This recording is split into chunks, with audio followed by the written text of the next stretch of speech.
Hi, I'm Mary Laatsch Sara, and I'm granddaughter of Lewis and Genevieve Merrill. And we are currently in my grandparents' home and in the sitting area close to where there was a fireplace and where there was a parlor to the left as you come in. And there were built-ins over those windows so you could only see half of the windows showing through. And this was probably my recollections during the 1950s and 60s. But this is more the original structure that was here, with many changes made by Genevieve Wing Merrill. And as we moved toward and throughout the house, you had an entryway here rather than the door that we just came through. And this is where there were glass doors that kept the winter cold out, and there was closets on either side, and then there were stairs going down, and so you had like kind of a mud room here, and that was their idea of improvement, and it was directly to the road that came through here at the time. When Genevieve probably moved into this residence in 1917, there were probably no homes behind the house all the way down to the Crow River. So you have a little different access for usage and practical application in the 1917 on. As we come up to the staircase, there was a kind of a bleached blonde wood turnaround here, turnstile, that kids love to. I just love the ability to run upstairs and explore the house. Right at this juncture, they had closed off entrance stairs that went back down the other way. That was an addition. You could just see an outline of a staircase. So she had, at the bottom of that was the bottom of her kitchen, and where she had a pantry. So into this room, you had Genevieve's desk, where and by the way, when she married Lewis, she had her own monetary accounts, so she kept her own checking account and money, and this was where she wrote her checks.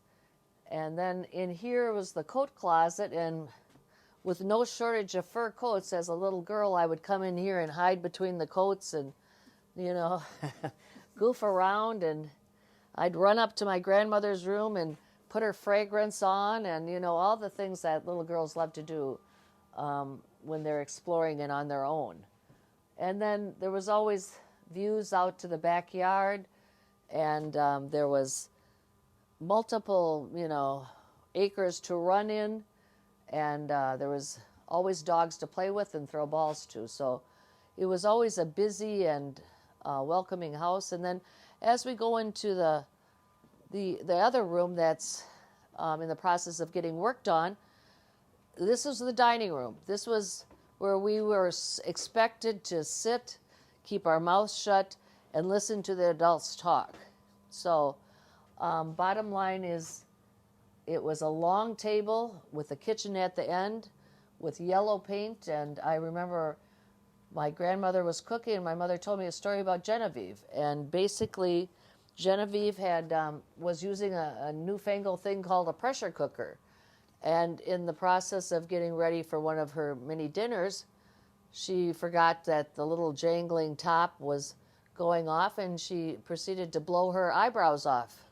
And so from that day on, she had to pencil on eyebrows because her original set had been blown off in the process of entertaining and cooking. So basically, you do a lot, you sacrifice a lot for keeping a lot of people fed, I guess. And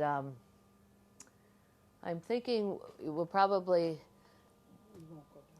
go upstairs, and this is where it got very fun.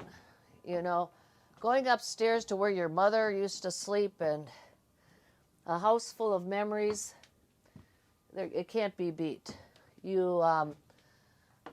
My mom and I think Ruth had probably separate rooms at one time, but then shared a room as they got older, because I remember my Aunt Ruth telling me, I didn't ever want to sleep with Doris because she wet the bed. So bottom line is, this was the room, and it had dormers when I was growing up here. So it's been changed back to a earlier state of things, but there is a youth rocker, a 3/4 bed with a pretty wooden 2 drawers and a mirror that rotated on top of it attached, and solid wood all around. They were inherited 3/4 beds from probably the 1860s. And there was a youth rocker that, it's not for toddlers in that group, it was for teenager girls. So it had a lower seat, and it had finials, and it was made out of birch, and it was here. And then there was, going down the hallway, actually the interesting thing about my grandmother is that she crocheted. And during the early 1920s, when the girls were starting to get a little older and they needed that 3/4 bed, she crocheted a fleur-de-lis pattern in the early 1920s. Well, what that translated in the 1970s, when I inherited, was the swastika. It was originally the fleur-de-lis. And then Nazi Germany took it over, and so that something you displayed proudly as an heirloom on your daughter's bed, and somebody would say, "Isn't that a swastika?" No, it's a fleur-de-lis. And so that was on the bed that she had done for Doris and Ruth, and there was a white satin yellow peeking through. It was just beautiful, on that 3/4 bed. So that was an interesting story of, handicraft turned kind of politically not correct. And then there was a back porch off the back of the house here that probably was a set of rooms at one time that had been taken down and just turned into a back porch. But you can tell there's a definite entryway here. And like I had told somebody earlier, Genevieve didn't find a need to have all these extra room for people passing through as time went on from when they did in the 1860s, 1870s. Sitting in this house in 1920, it wasn't as important to have an outdoor kitchen and, have all these other rooms. But she would hire a seamstress coming through and have clothes, and she was a very talented seamstress herself, but she would have help come through and have all these outfits for Doris and Ruth. So they had skating outfits, they were well-heeled girls. And so we're entering where Genevieve had her bedroom, and this is where I delighted in coming up and seeing my grandmother, and I'd be hanging around in the hallway, and Genevieve would be with all of her bottles of perfume and where she sat, and then her nails were always well done. So she'd take my little raggedy hands and, "Mary Ann, let's get you fixed up," So and don't move for the next 15 minutes until those nails dry, So there was always a little work to be done we had 2 girls and 2 boys in my family, and I'm sure my mother just didn't have the time. And then this portico was not here. Genevieve had her bed here, and there was a closet that she had her bedroom here, and then my Appa, Lewis Merrill, had a bedroom here, but they had this neat closet in between, where all of her shoes were, and that was a great hiding spot because it came out through you could be in the back of the closet hiding, and then you could come through this door, and this was the hall linen drawer that, I wish they had in houses these days, so built in and housed it, because closet space was short in these houses then.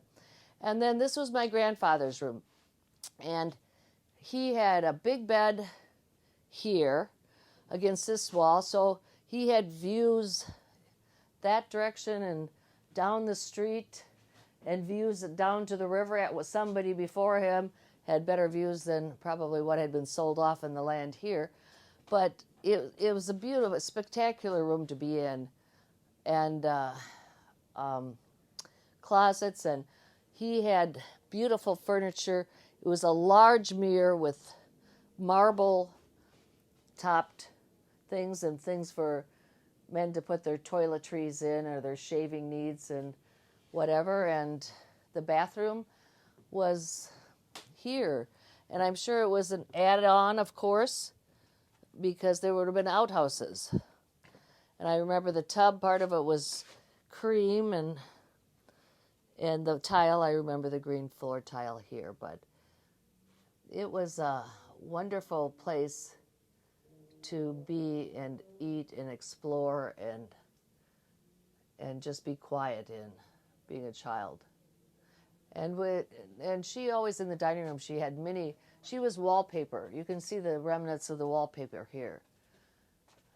So she was quite a decorator. So when she could no longer teach school, she threw herself into the career of being a wife, cook, scheduler of social events, and did what other women were lucky enough to be able to do in those days, stay home and raise children. My grandfather and my grandmother got married in the Twin Cities in Minneapolis with not much to do, because he immediately enlisted and was sent off deployed to France. But he had enough time to get my grandmother pregnant before he left, because within the 2 years that he was over there, he never met his oldest daughter until he got back from France. And so that was Ruth Maureen Merrill, the oldest girl. My mother was the youngest girl, like I said before. She was 5 years younger than my Aunt Ruth. And different personalities totally. My mother said she would sit as a child on the front road area and would take a hammer and kill ants. Well, that left quite an impression on me as somebody that was very insensitive. And so after watching and observing Doris extinguish bugs without any fanfare for years, I turned the other way. I became more like Aunt Ruth, who did not take a hammer and beat ants to death on the sidewalk. So you had different personalities there, definitely at work. My mother was probably stronger like her mother, and who knows, Aunt Ruth is probably more sensitive like Lewis. So I don't think Mother didn't have a sensitive bone in her body. I can't imagine Genevieve either. They were very practical, fair women, but they didn't, they looked people straight in the face at whatever height they were originating from, and were excellent teachers, even though my mother was a journalist first and foremost. But they both had a way of freezing somebody from across the room. You knew that whatever you were doing was inappropriate. There was no doubt in your mind, and you didn't want to face the consequences. And even though Genevieve was 5 foot, I'm sure nobody ever crossed her in this or the next lifetime either. So they just had a manner about them that you just respected. I remember one time when I was a little girl, and I came down from a nap out of this bedroom early, and I was goofing around hiding under the dining room table, and it took me about 3 seconds to figure out this was somebody you didn't want to mess with, and you better be back up and sleeping in that bed down the hallway.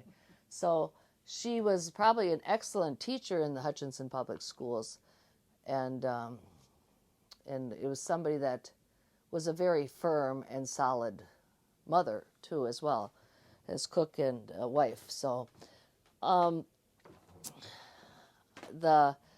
this was all of a light wood going down the stairway, and or stained light. I don't know if it was beach or not, but so many of the materials in the house were just from the front yard or down the street or whatever. But obviously solid construction, and you were in good hands because so many of them were engineers, builders, surveyors. They all knew the trades.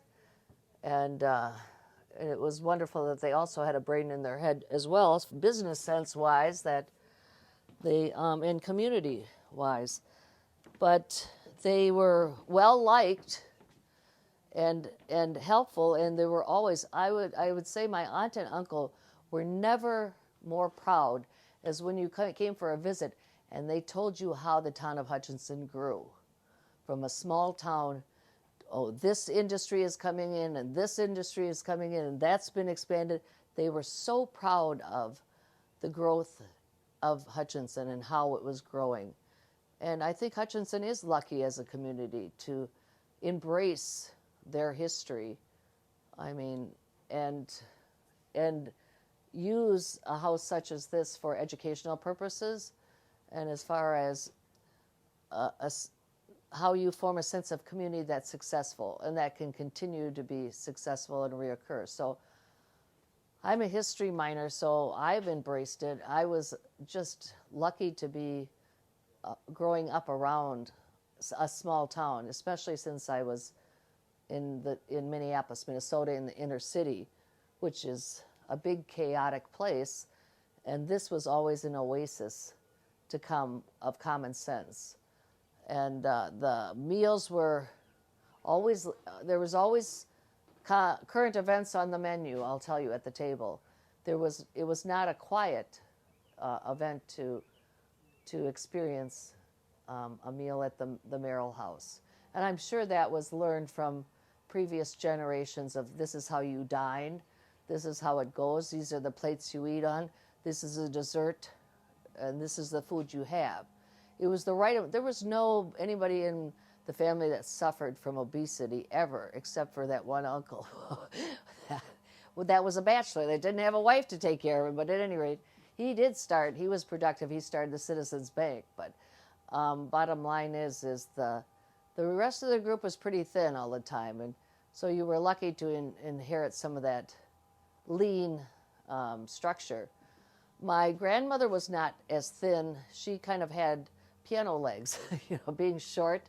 But the rest of the group, we were all slight, and the Laatsch family was always thin, so weight was never a big problem, metabolism. We were lucky genetically. I know both grandfathers suffered from stomach problems, nerves or whatever, and had the surgeries, so they ate like birds.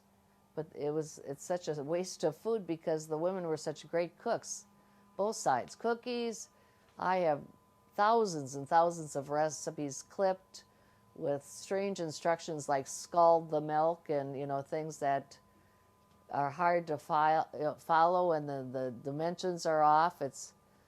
But they are something that I will certainly not let go because they were certainly a part of my life as a child growing up here.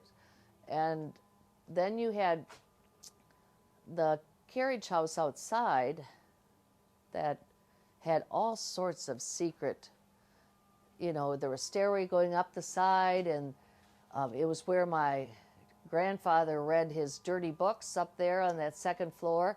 You should have seen the titles that I still haven't inherited. I won't bore you with all the names and gory details, but that was his spot up there. He would smoke cigars in the wing of down here off the dining room, pick burrs out of ginger, and he'd put his ashes in this brass infantry. It's the bottom of a missile that you had from World War I. And I have that. I'm lucky to inherit that. So whenever I came up to this house, or whenever my grandfather came down to the Twin Cities and stayed with us, even if I didn't know he was there when I came home from school, I smelled his cigar smoke, it smelled great to me because it was always a good memory. So, he would smoke big ones, little ones, cheap ones, expensive ones, but he was a man that was not without a cigar. So apparently my grandmother used to smoke cigarettes, but she quit those after a while. But that was the trend in fashion. And so it was the sense of cigars, sense of food, the memories of the people, their characters. There were no reprobates that I could see. There was not nobody was in prison. Nobody, Some of them didn't always finish college on plan. My mother, as the second child, did a beautiful job of going to 2 years associate finishing school or whatever, and then a regular university and doing very well there, and then going out and getting a job. Her older sister, Aunt Ruth, the first child that Genevieve had, not so much. So, bottom line. And then you had Lewis Merrill, the father, who was, feeling for his daughter that, he himself, they sent him down to the University of Minnesota in engineering. He gets up to, there's 1/4 remaining, quits, never finishes. So excuse me, who do you think that fried? This, Harry Merrill, the superintendent of schools, that is his only son, didn't finish up. And then I have 2 daughters, okay? Takes them a little longer to get out of Boulder, excuse me. And the other one doesn't even finish. She says, I'm going to save you some money. I'm getting a equine science degree from the University, not of Iowa, but of some Kirkwood College outside of Iowa City. So hereditary history repeats itself. My grandmother getting her degree when no other women did it during the, early and earning her own money, and then having this first daughter do that. It's an interesting, circuitous route to success, but whoever owned or earned the money originally or brought that over from Europe did a good job of coming, from the East Coast, stopping in Maine, stopping in Ohio, Warren, Ohio, and then making their way to Hutchinson, and that was the end game for both my sister and I have trunks that were manufactured in Ohio, and those trunks were used to bring back the goods before Minnesota was a state, of the people coming through the country. And it's a long and wonderful history that has been documented well by all the educated people that we were lucky to have in our family that did those family trees. So I couldn't be more proud to be a part of it, and glad to be here with you today talking about memories of it.